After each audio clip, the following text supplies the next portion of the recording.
Assalamualaikum warahmatullahi wabarakatuh.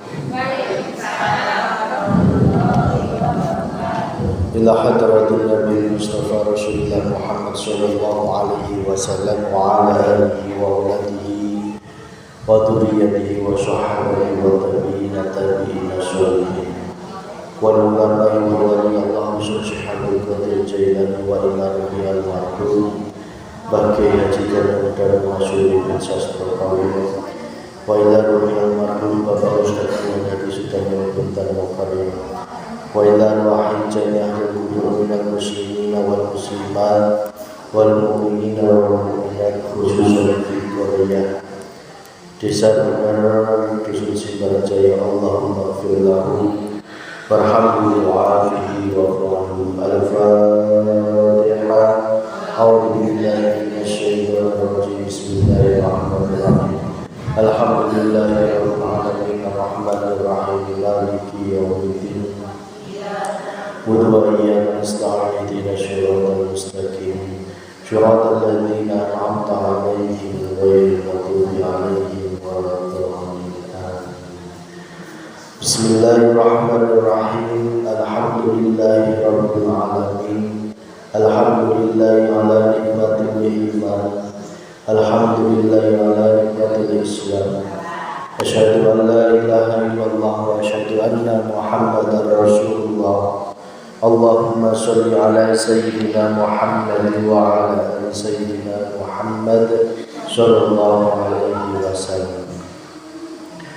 Yang dimuliakan Allah, ibu-ibu jamaah pengajian dinten Jumat sore. Ya alhamdulillah tidak kesempatan ia ulang masih diberi kesempatan ku Allah, masih digerakkan, masih didiukkan ku Allah dina Masjid Baitul Hikmah. Semoga tetap orang sadaya menang ridha Allah Subhanahu wa taala. Shalawat serta salam semoga tercurahkan ke junjungan Nabi Agung Muhammad sallallahu alaihi wasallam, keluarganya, para sahabatnya, para tabi'in sholihin, lumayan ke orang sadaya. Semoga orang sadaya menang syafaat di dunia wal akhirah. Amin ya rabbal alamin. Di dalam kehidupan ini sudah barang tentu kita selalu mendapatkan panggilan dari Allah Subhanahu wa taala. Di dalam kondisi apapun, di dalam waktu apapun, sejatinya di situ ada wajah Allah. Di situ ada Allah yang selalu memanggil hati kita. Maka sudah menjadi kewajiban kita agar senantiasa kita selalu mendirikan sholat. Maka sholat ini ketika dilakukan oleh seorang mukmin, sholat tersebut bagaikan mi'rajnya orang-orang mukmin. Seperti yang disampaikan oleh baginda Nabi, as-sholatul mi'rajul mu'min. Sholat itu adalah mi'rajnya orang-orang yang mukmin. Apa yang dimaksud di dalam ini? Apakah sholat yang dimaksud hanya sholat yang biasa kita lakukan 5 waktu, sunnah dan sebagainya itu? Apakah itu atau mungkin ada sholat yang di dalam lagi yang lebih dalam, yaitu sholat secara rohaniyah kita kepada Allah? Pada kesempatan ini kita akan membahas, mengupas masih babakan tentang Isra Mi'raj, kelanjutan dari pertemuan yang sebelumnya, yang mana sebelumnya kita sudah paham, sudah dipahamkan oleh Allah bahwa yang namanya Isra dan Mi'raj itu merupakan suatu kewajiban bagi kita semuanya umat Islam agar melaksanakan Isra dan Mi'raj. seperti yang dicontohkan Kanjeng Nabi Agung Muhammad SAW. Ini mungkin terdengar asing, kok bisa kita Isra Mi'raj? Apakah kita bisa? Sudah kita uraikan pada bab sebelumnya, Isra itu adalah laku rohaniyah, jasmaniyah. Aktivitas apapun itu adalah Isra-nya kita semuanya. Sedangkan Mi'raj itu adalah as-sholatul mi'rajul. Mi'raj itu adalah perjumpaan kita kepada Allah, dan sholat itu merupakan kunci agar kita selalu bisa menghadap Allah Subhanahu wa ta'ala. Sudah kita beberkan kemarin bahwa syarat agar kita bisa Isra dan Mi'raj yaitu hati harus terbuka. Hati harus terbuka dulu. Kalau hati belum terbuka, berarti belum siap dibersihkan oleh Gusti Allah. Syarat untuk menjadi orang yang betul-betul bisa Mi'raj itu tidak mudah. Karena syaratnya dada harus dibuka, hati harus dibelah. Yang artinya di situ siap untuk dibersihkan apapun dari selain Allah Subhanahu wa ta'ala. Jika itu belum siap, maka berat dalam perjalanan. Tetapi jika kita sudah siap, sudah pasrah, insya Allah dalam perjalanan itu akan diberikan kemudahan oleh Allah Subhanahu wa ta'ala. Apa yang dimaksud hati dibelah? Yaitu kita menerima terlebih dahulu. Kita menerima ilmu dinul haq. Karena air zam-zam yang membersihkan hati Rasulullah itu adalah ilmu dinul haq, ilmu yang mengajarkan babakan kemakrifatan kepada Allah Subhanahu wa ta'ala. Percaya nggak percaya, jika diri panjenengan terus bertahan di syariat, di laku jasmaniyah saja, thoriqah saja, hakikat saja, itu belum cukup. Kenapa? Karena di situ masih ada peran nafsu yang sangat besar, yaitu yang wujudnya keakuan di diri atau al-iktimad. Coba teliti di sekitar kita, teliti diri kita. Bagaimana jika kita hanya bertahan di laku syariat? Apakah di situ sudah aman? Apakah ibadah yang kita lakukan sudah aman? Apakah sudah terbebas dari hawa nafsu? Apakah ibadah yang kita lakukan sudah membawa ketentraman hati? Ketika dihadapkan masalah, langsung hatinya goncang luar biasa. Maka belahlah hati panjenengan, terima ilmu ini. Karena ilmu ini jika engkau terima dengan senang hati akan menjadi obat. Jika engkau tidak terima dengan senang hati akan menjadi sakit yang luar biasa. Karena apa? Akan merasa terkuliti. Setiap celah yang ada di dalam diri kita itu akan terkuliti. Setiap penyakit-penyakit di dalam hati itu akan terbuka semuanya ketika panjenengan sudah mulai menerima ilmu dinul haq. Tetapi dengan ilmu ini insya Allah pelan-pelan yang namanya kotorannya hati yang wujudnya nafsu itu akan berkurang, bahkan dibersihkan oleh Allah Subhanahu wa ta'ala. Karena syarat utama adalah hati harus bersih. Kita keluar rumah harus hati dalam kondisi bersih. Ibu-ibu kalau keluar rumah pakai pakaian kotor atau bersih? Hayangna pakai pakaian yang bersih. Hati pun juga gitu, rohaniyah juga gitu hayangna. Jangan sampai yang dijaga hanya jasmaniyah, tetapi rohaniyahnya poho. Keluar imah membawa hati yang kotor, membawa kesombongan, membawa keangkuhan, membawa kedengkian, kemarahan, dan lain sebagainya. Sehingga jika itu masih ada dalam dirimu, engkau datang ke masjid, bahkan ke Mekah sekalipun, tidak akan ada Isra dan Mi'raj di situ. Tidak akan menemui ibadah yang diharapkan oleh Allah. Bahkan yang ada adalah kerugian dan kerugian, seolah-olah ibadahnya sudah tingkat tinggi, ternyata masih berbalut hawa nafsu. Maka keluar rumah sebelum engkau melakukan Isra, aktivitas apapun, bah nyese, bah ngoret, bah ngalaan naon eta bonteng ya, naon wae, itu semua adalah laku Isra panjenengan. Bawalah yang namanya kendaraan. Kendaraan itu adalah buruk yang akan membawa panjenengan ketemu Allah. Kendaraan itu adalah al-dzikru bisyiril asrar. Gunakan terus kendaraan ini, zikir yang selalu kita ajarkan.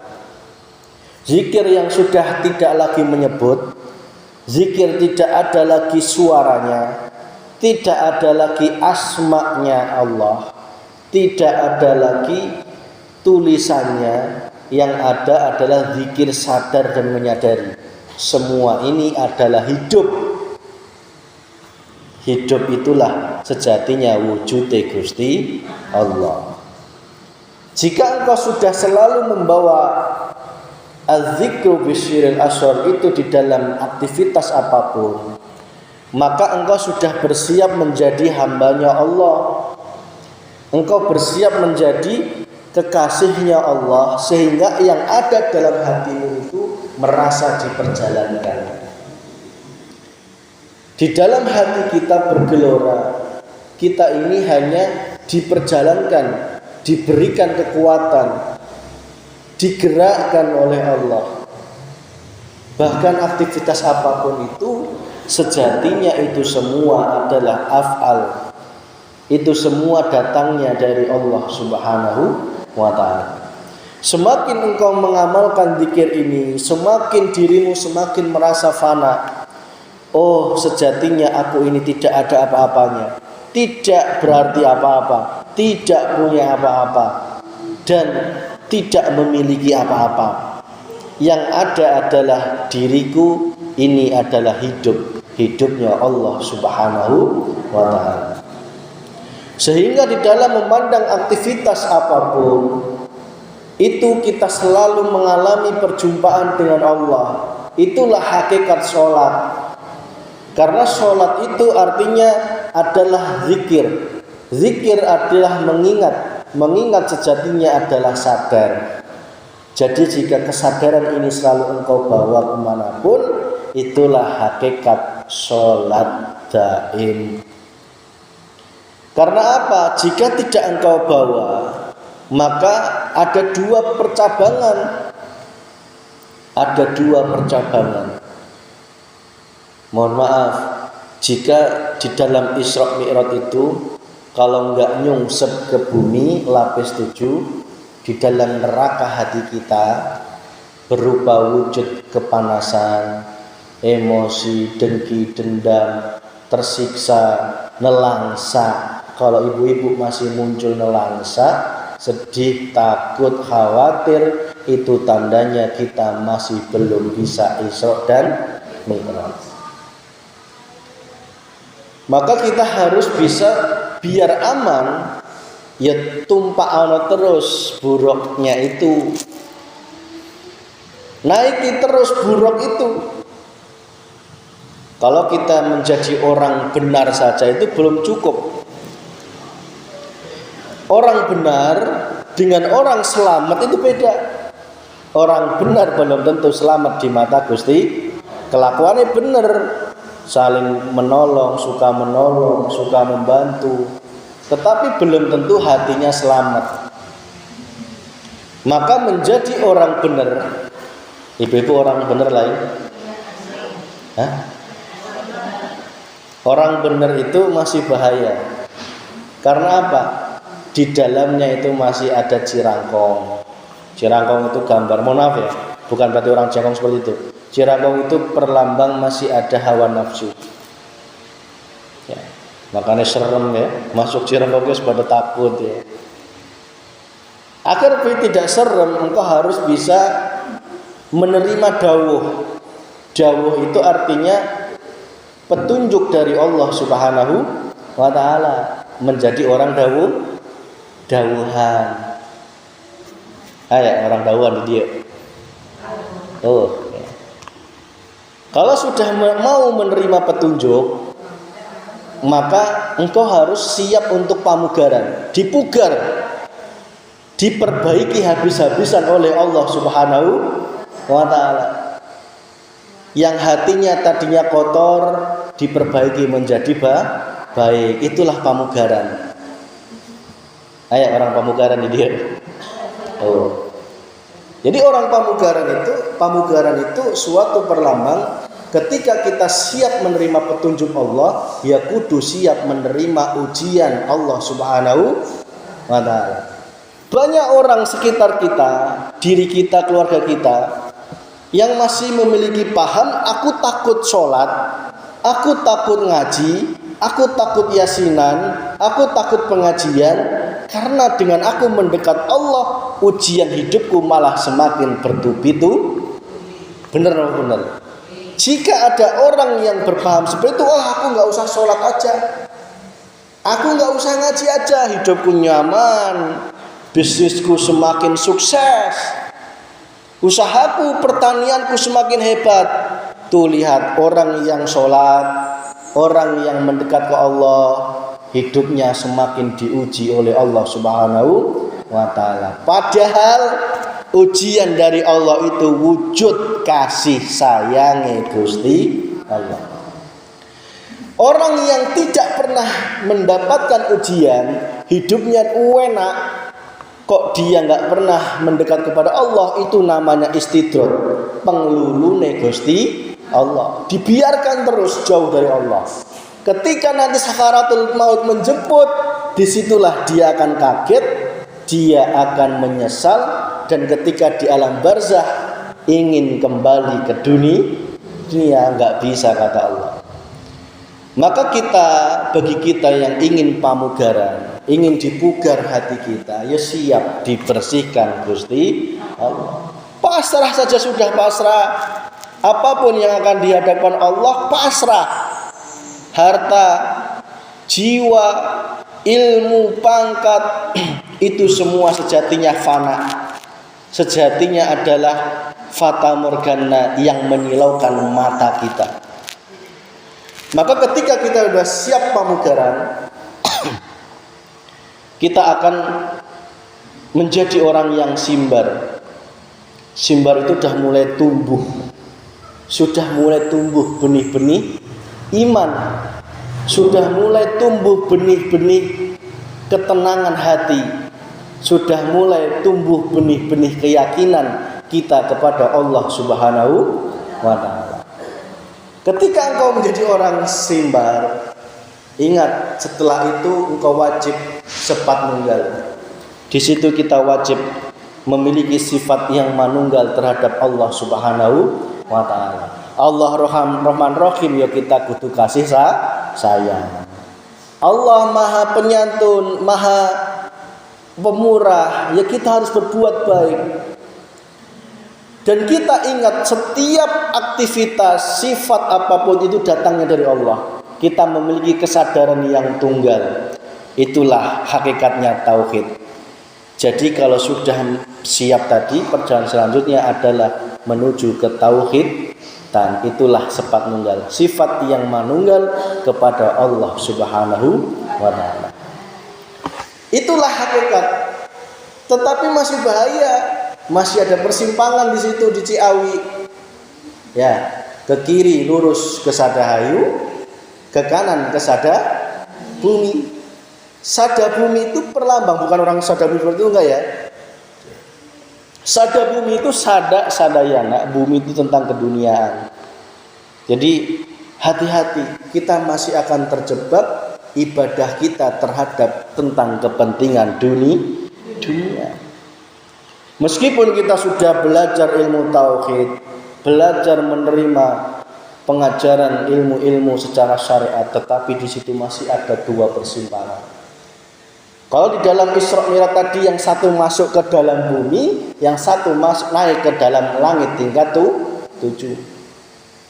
Maka kalau terus ke sana itu, sadar bumi itu semua tentang keduniaan, terus pengadegan itu orang yang suka berdiri, kesombongan dan sebagainya, terus sampai ke sana.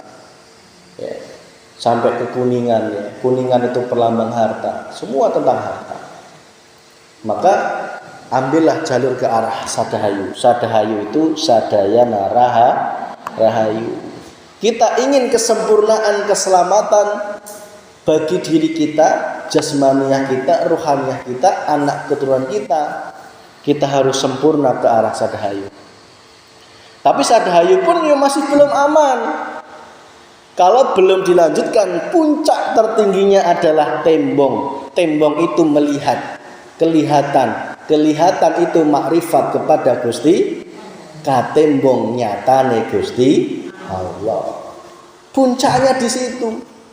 Maka jadi orang yang bertahan di ilmu syariat, thariqat, hakikat saja belum aman.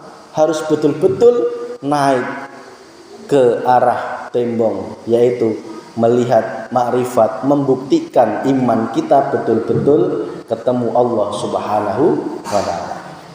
Yes, mentok di situ. Sadahayu itu belum aman.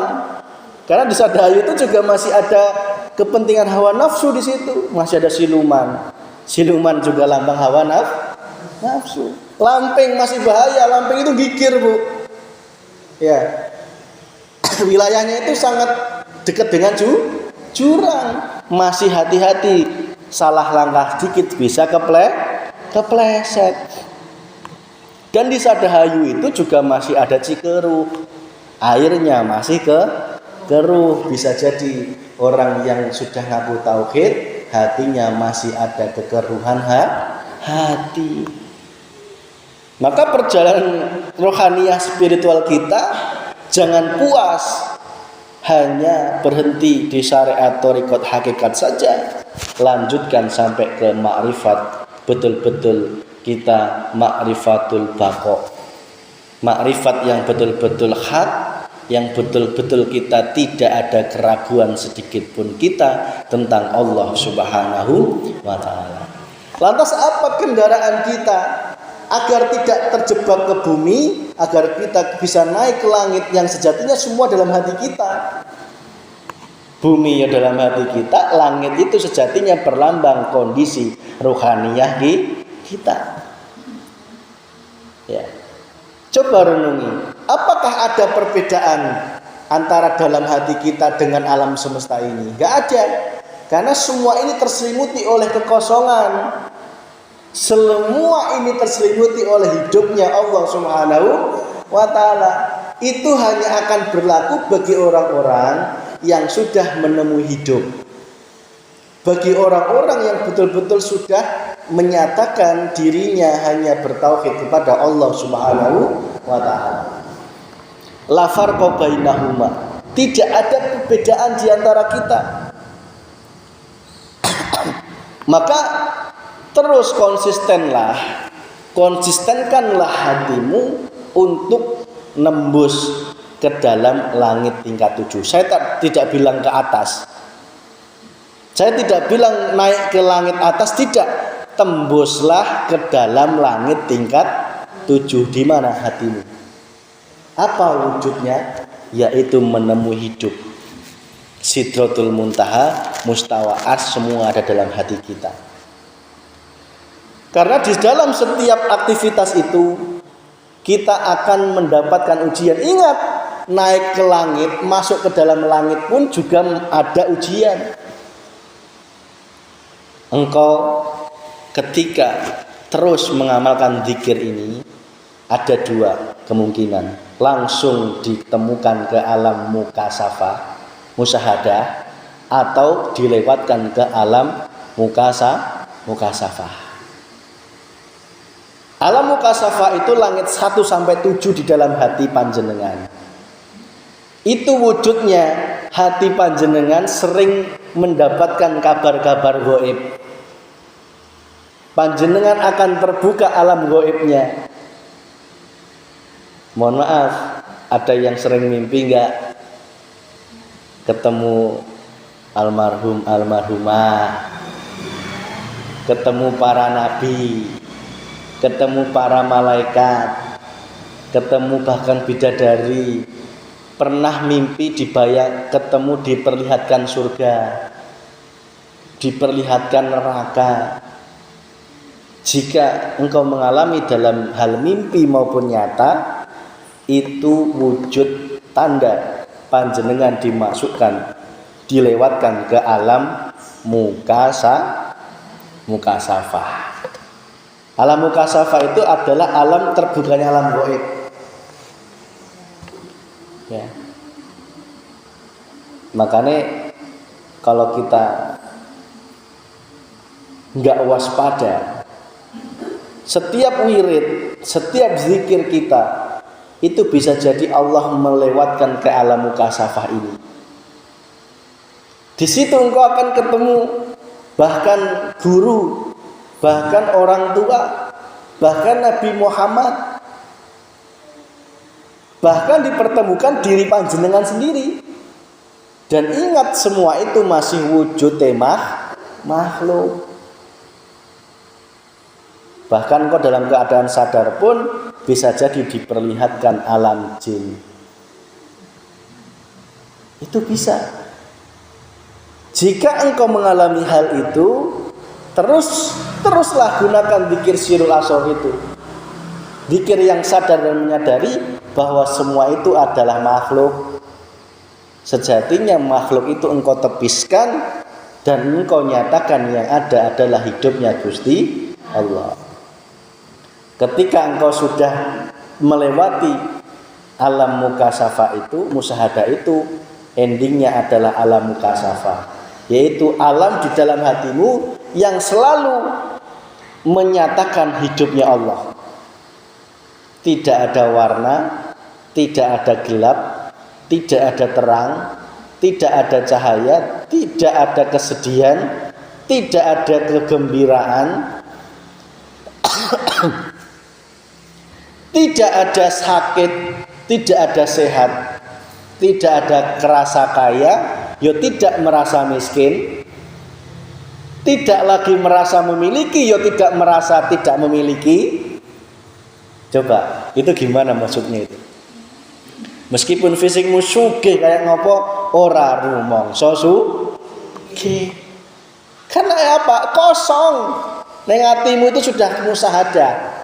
Yang kau lihat hanya hidupnya Gusti, sehingga hidupmu tidak akan sombong, tidak akan menjelekkan orang lain, tidak akan meremehkan orang lain.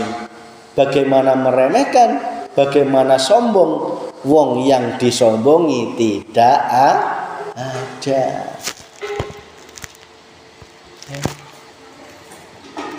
Tidak lagi dirimu merasa tidak memiliki juga. Aku orang yang nggak punya, nggak ada rasa nelangsa itu, nggak ada. Jadi dalam hatimu itu sudah diam. Tidak ada protes, tidak ada permintaan. Nek uang cekakian penjaluan wae, ya, itu tanda hatimu masih banyak hawa nafsu. Orang yang sudah makrifat kepada Allah, hatinya sudah diam, yang ada hanya pasrah, diperlakukan, diperjalankan apapun, hati kita sudah siap. Coba, jika hati kita sudah duduk di situ, mau hujan mau terang, tidak ada bedanya. Mau tamunya banyak, mau tamunya dikit, ya tidak bahagia, tidak sedih. Banyak tidak mendapatkan bahagia, ya orang merasa bahagia sing kebangetan enggak, merasa sedih juga tidak. Karena apa? Tidak ada yang diakui sedikit pun di dalam hatinya. Engkau diperjalankan menjadi orang yang taat, sedekah rajin, puasane rajin, tahajudnya rajin, duhane rajin, ya tidak menjadikan hatimu takabur, ujub. Karena apa? Tidak ada yang diakui. Taat ini adalah datangnya dari Gusti Allah.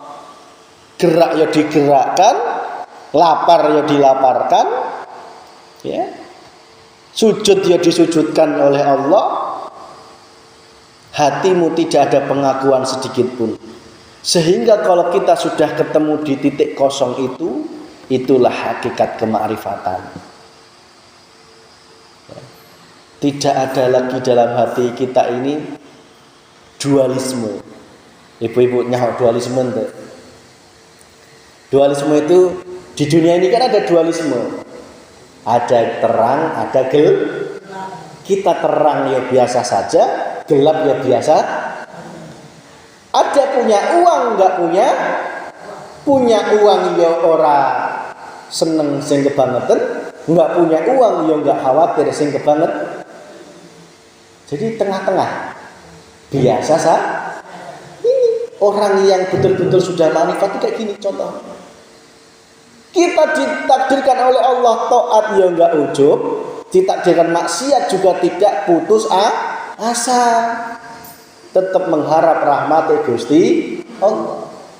Ini dualisme. Tidak merasa sakit hati kalau dicaci, dipuji juga tidak mumbul. Nek engko dipuji masih mumbul itu tanda nih hatimu belum menemui hidup. Masih ngadel makhluk. Nah, coba renungi. Sing gerakkan orang memuji kita siapa? Gusti Allah. Yang dipuji siapa? Sejatinya ya Gusti Allah. Berarti khotim ala khotim, Gusti Allah ya muji Gusti Allah. Dirimu mana enggak ada, sehingga hatimu ya biasa saja. Kalau hatimu tidak melihat Allahnya, dipuji sedikit pasti langsung ketemu nggih Bu ya penyebabnya ya. Kenapa dirimu dipuji sombong? Kenapa dicaci, dihina, dijelekkan, diomong? Hatimu sudah gundah, gelisah, sudah takut, khawatir. Karena apa? Hatimu tidak menemui hidup. Sing gerakkan, sing menguasai, yang menyelenggarakan semua itu. Yes. Dipuji ya ora seneng, enggak dipuji ya biasa saja. Kadang yang berat ini Bu, sehat kita lupa, seringnya ya. Sakit kita kebanyakan manusia gitu ya. Ketika mendapatkan dua peristiwa ini, antara sakit dan sehat tidak ada bedanya. La farqa bainahuma. Hatimu tidak melihat sakitnya, tidak melihat sehatnya. Yang dilihat adalah hidupnya Allah Subhanahu wa taala. Coba praktekkan. Pas kita sehat, ya biasa saja. Wong kita sehat ini ya disehatkan Gusti Allah. Pas kita lagi ngeluh kepalanya, ya enggak usah buru-buru pengen sehat. Nikmati dulu. Kebanyakan nafsu manusia itu dikasih puyeng hulu, hayang tereh nah gitu ya. Hayang tereh waras, tidak mengambil hikmah dari sakit itu. Bagi kita yang sudah diajarkan dinul haq, ketika kita diberikan sakit, pertama adalah merapat kepada Gusti Allah. Loh Gusti Allah kok ngasih aku sakit ya? Nyeri hulu, sakit. Coba, jangan buru-buru pengen sehat. Buru-buru koreksi dulu hati kita. Siapa tahu ada nafsu yang lupa tidak dibereskan kepada Gusti Allah. Merasa paling benar, merasa paling pinter, merasa apa-apa bisa dipikir sendiri, merasa apa-apa bisa dikuasai sendiri, sehingga Allah menegurnya melalui pusing kepala. Itu. Jadi kondisi apapun dualisme tidak ada di dalam hatinya orang yang makrifat kepada Allah Subhanahu wa taala. Bagaimana itu bisa terjadi? Karena beliau-beliau ini hatinya sudah sampai ke Sidratul Muntaha. Disitulah letaknya hidup, letaknya Allah Subhanahu wa ta'ala. Ingat, agar bisa ke situ, kuncinya kita harus selalu menegakkan sholat. Apa itu sholat? Apa itu sholat? Di dalam Al-Quran dikatakan hafidus ala sholawah wa sholatil wusto.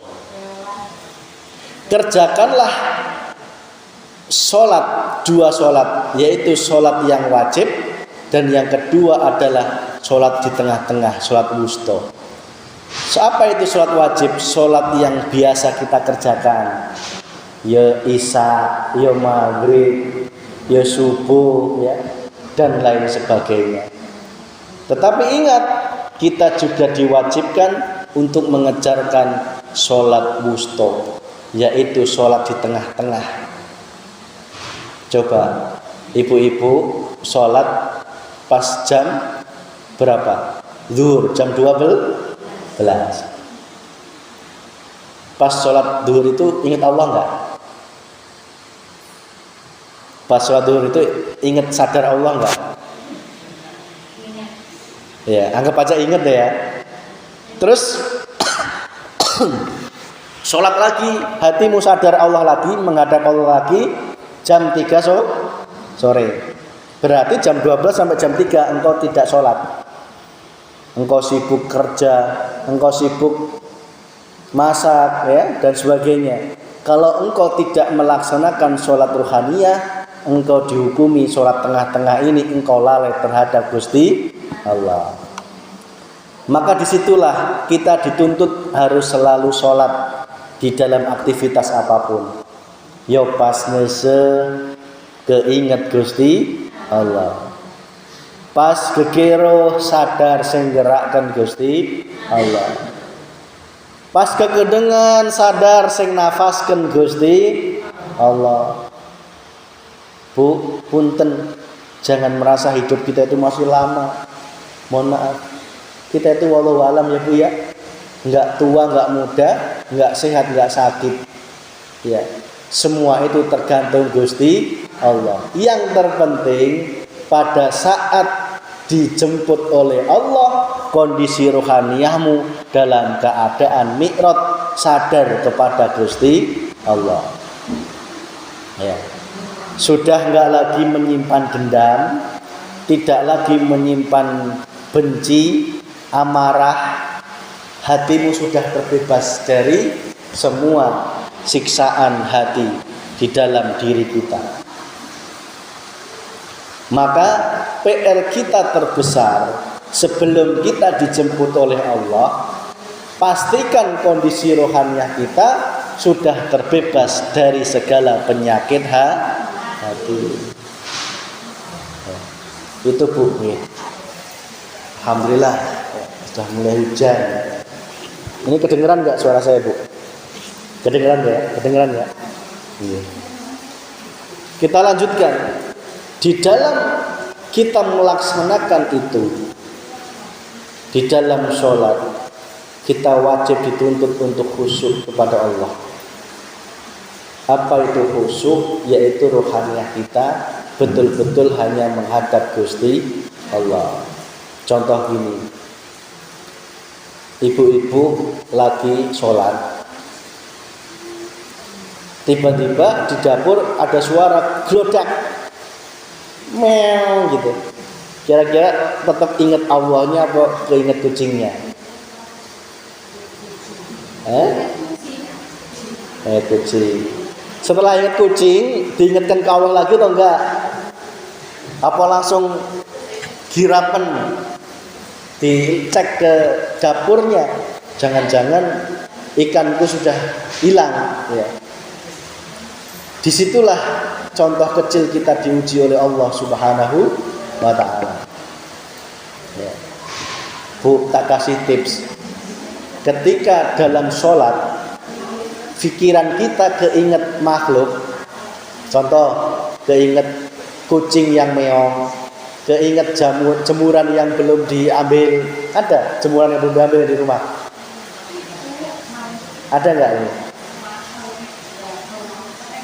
Ada jemuran yang belum diambil, ada ini? Di rumah ada? Nges dijahit semua, nges? Ya. Kok tiba-tiba belum?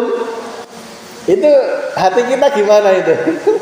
Aduh, sudah disese, udah dijemur seharian, gara-gara pengajian malah hujan deras. Bapaknya nggak pengertian, terusnya hujan cicing, hatinya gelisah.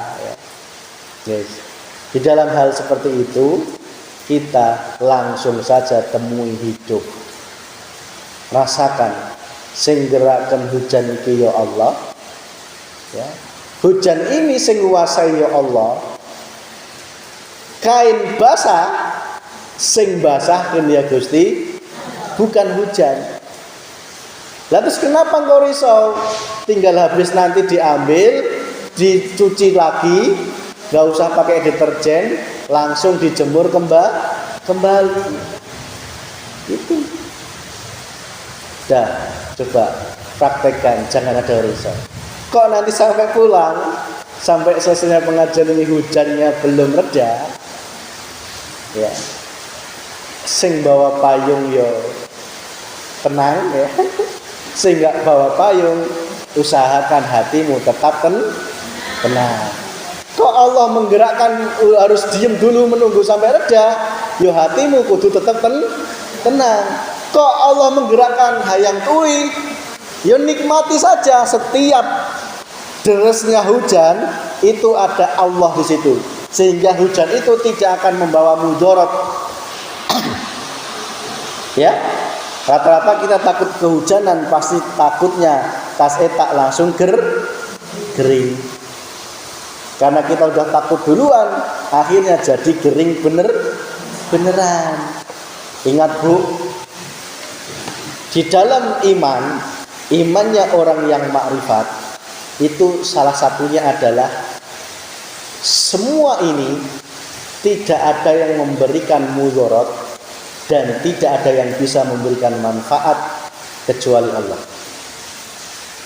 Tidak ada yang memberikan bahaya, tidak ada yang memberikan manfaat kecuali Gusti Allah. La yadzuru wala naf'an. La yadzuru, tidak ada yang memberikan mudarat, bah santet, bah telo, bah santen, bah hujan, tidak ada kecuali atas kehendaknya Gusti Allah. Mas, kan racun kan bisa meninggal. Kata siapa? Ada orang yang diracun nggak ada loh. Diracun tidak meninggal. Nabi Muhammad pernah diracun tetapi tidak meninggal. Ya. Ada orang minum baygon satu wadah. Nyatanya ada yang tidak ada juga yang bukan. Karena itu semua sejatinya kalau kita renungi dalam iman. Oh, berarti sing menghendaki yang memberikan manfaat maupun bahaya itu adalah Gusti Allah. Jika engkau ingin hujan ini tidak memberikan bahaya dan tidak menjadikan manfaat, memberikan manfaat, ya wes temui, yaitu hidupnya Gusti. Nek engkau dalam prakteknya pulang kok digerakkan dalam hatimu, oh aku tak uih wae, tak pulang saja dengan hujan-hujanan, saran saya tetap temonono Gusti Allah. Dalam hatimu kudu yakin tidak bisa memberikan mudarat bahaya. Yang ada hatimu tetap mi'raj kepada Allah Subhanahu wa taala. Yang punya payung juga jangan keayuman, aman. Bawa payung jadi enggak sakit. Cek saha. Hatimu kalau muncul sombong gitu justru kadang diuji oleh Gusti. Sing bawa payung ya biasa saja. Maka tadi pesan saya, dalam kondisi apapun hati kita tetap harus diam biasa saja. Karena habis ini ada yang diuji.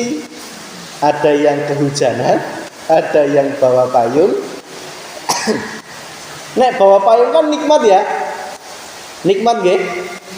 Sing kehujanan seolah-olah tidak nikmat. Aduh Mas, wis awang-awangan. Imahna jauh. Ya. Namun budaya mah gampang. Tinggal ngelangkah 5 langkah harus aman. Ya. Coba apa yang kau khawatirkan? Ketika memang harus hatimu ngomong balik hujan-hujanan, ya sudah nikmati. Nyampe rumah copot baju, mandi lagi, pakai baju lagi. Apa yang menjadi Yang menjadi masalah hati kita sudah grundel dulu. Itu. Ketemu ya Bu? Paham ya? Hidup itu kayak gitu sebenarnya. Kalau kita banyak keinginan, ya Allah, gini wayah pengajian, wayahna balik kok malah hujan. Kahayang na eta, dalam hati hayang terang itu sudah menjadikan siksaan di dalam diri kita. Maka orang yang semakin makrifat kepada Allah, tidak ada protes, tidak ada permintaan. Tidak ada dalam hatinya, oh aku wayang balik terus pengen terang, nggak ada. Sudah pasrahkan semua kepada Allah Subhanahu wa ta'ala. Itu Bu. Jadi secara kesimpulan ya, memang seolah-olah kehujanan itu sesuatu yang tidak mengenak, itu seolah-olah. Tetapi sejatinya jika engkau bisa mengamalkan sirul asror, engkau ikhlas dalam hati, sesuatu yang tidak enak itu akan menjadi ketentraman hati. Ya. Coba Mas enak, Mas Fikri mah masih ngora, kehujanan dikit kente masalah. Saya umurnya sudah 60 tahun ya. Kalau kehujanan dikit biasanya sudah meriang-meri. Kenapa? Ya karena dalam dirimu sudah yakinnya begitu. Ayo. Ingat, Allah itu bagaimana prasangka hambanya. Maka selalu berprasangkalah yang baik-baik saja. Ya. Yes, namun ke wayahna terang berarti yo wayai terang. Kok memang pengajian selesai belum terang, ya berarti wayai hujan-hujanan. Ibu-ibu ini yang nggak bawa payung cung berapa orang? Pengen ngerti saya? Ada berapa orang yang nggak bawa payung? 2 orang. Tak jamin sing 2 orang itu mesti ngis kolot-kolot.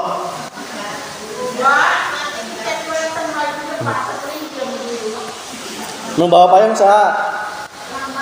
Bukado sisi deui saha?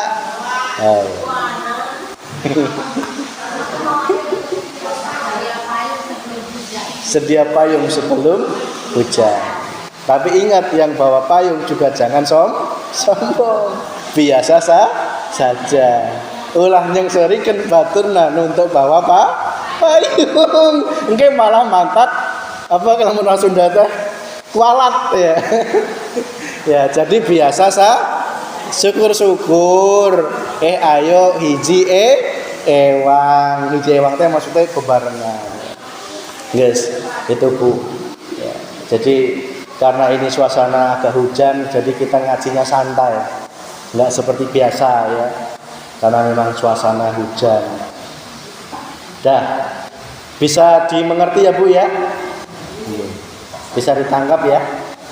Ya. Bisa dipraktekkan habis ini? Udah siap pamugaran? Pamugaran itu mau diapain oleh Allah itu siap gitu loh. Nanti kalau sudah siap jadi orang simbar itu tukul. Ya, mulai muncul di dalam hati itu benih-benih keimanan. benih-benih keyakinan kepada Allah Subhanahu wa taala. Loh, usia berapa ibu-ibu kok sekarang dikasih tahu hakikatnya bener, simbar sampai tembong ya. Itu semua adalah petunjuk dari Allah Subhanahu wa taala. Pelajaran hidup bagi kita semua. Karena apa? Orang-orang dulu, para kekasih Allah, para wali Allah yang memberikan nama daerah kita ini bukan orang sembarangan. Setiap mau memberi nama pasti tirakat, pasti minta petunjuk kepada Gusti Allah. Sehingga nama yang muncul itu pasti nama yang penuh makna, penuh hakikat. Sehingga dari situ kita bisa mengambil pelajaran. Coba ibu-ibu, setiap nama apapun di alam semesta ini, itu sejatinya yang kasih nama cuma satu, yaitu Gusti. Bah namane Vicky, bah namane Budayat, bah namane Bukadus, bah nama ayam, nama pohon, nama mobil, itu semua datangi cuma satu, dari Gusti Allah. Yang menanamkan dalam otak manusia, yang menggerakkan dalam lisan, oh bapakku ngasih namaku Vicky, itu ya datangi dari Gusti Allah. Itulah kenapa semua nama di alam semesta ini itu adalah asma Allah. Itu adalah asmane Gusti Allah. Pemiliknya tunggal, yaitu cuma Allah Subhanahu wa taala. Di situ iman kita, Bu. Ketika kita sudah iman di situ, oh nama ini miliknya Allah, semua pergerakan ini juga datangi dari Gusti Allah. Tidak ada satupun yang tidak dari Allah. Makanya kadang saya ngelus dada. Kok ada orang yang merasa adigan adiguno, merasa aina, merasa hebatna, merasa kuasana, pang na eta, karena apa? Dia tidak sadar semua pergerakan alam semesta ini adalah datangnya dari Gusti Allah. Kalau dia sadar di situ, insya Allah hatinya tidak akan seperti itu. Dia akan sadar kita makan itu disuapin sama Allah. Ya, coba kalau Allah nggak menggerakkan tangan jenengan, bisa tangan jenengan gerak? Bisa, Mas. Jangan dulu kalau ada orang stroke bisa gerakin tangan? Enggak bisa, ayo. Kalau yang manusia maha kuasa, ngaku-ngaku bisa gerak sendiri, ngaku-ngaku bisa jalan sendiri. Ketika engkau sakit kemana, hei manusia yang sombong? Benar-benar. Maka dari itu, ketika kita sehat, sadari terus semua pergerakan itu adalah datangi dari Gusti. Makan disuapin, tidur itu lo miring, itu kita dimiringkan Gusti. Pernah ada orang tidur miring sendiri? Ada ya? Sadar nggak? Pernah lihat orang tidur, dilihat ternyata miring sendiri, ditanya tadi malam miring nggak? Enggak. Sadar nggak? Enggak. Lah kok bisa miring sendiri? Ya pernah, ada ya? Sering kita, ya kok bisa dia miring sendiri? Coba selama tidur kan akal kita nggak fungsi, betul Bu. Tapi kenapa dia bisa miring sendiri? Kenapa dia tetap bisa bernafas? Kenapa dia tetap bisa jantung berdetak? Kenapa dia bisa ngorok tanpa sadar? Ya, ada orang ngorok tanpa sadar. Nges ngorok, nggak percaya gitu Lin. Padahal itu ngorok, sing ngorok kan dia Gusti. Coba renungi itu Bu, ya. Renungi. Di situ semua ada Allah. Di setiap pergerakan kita ini ada Allah. Kita pipis aja dikeluarkan sama Gusti.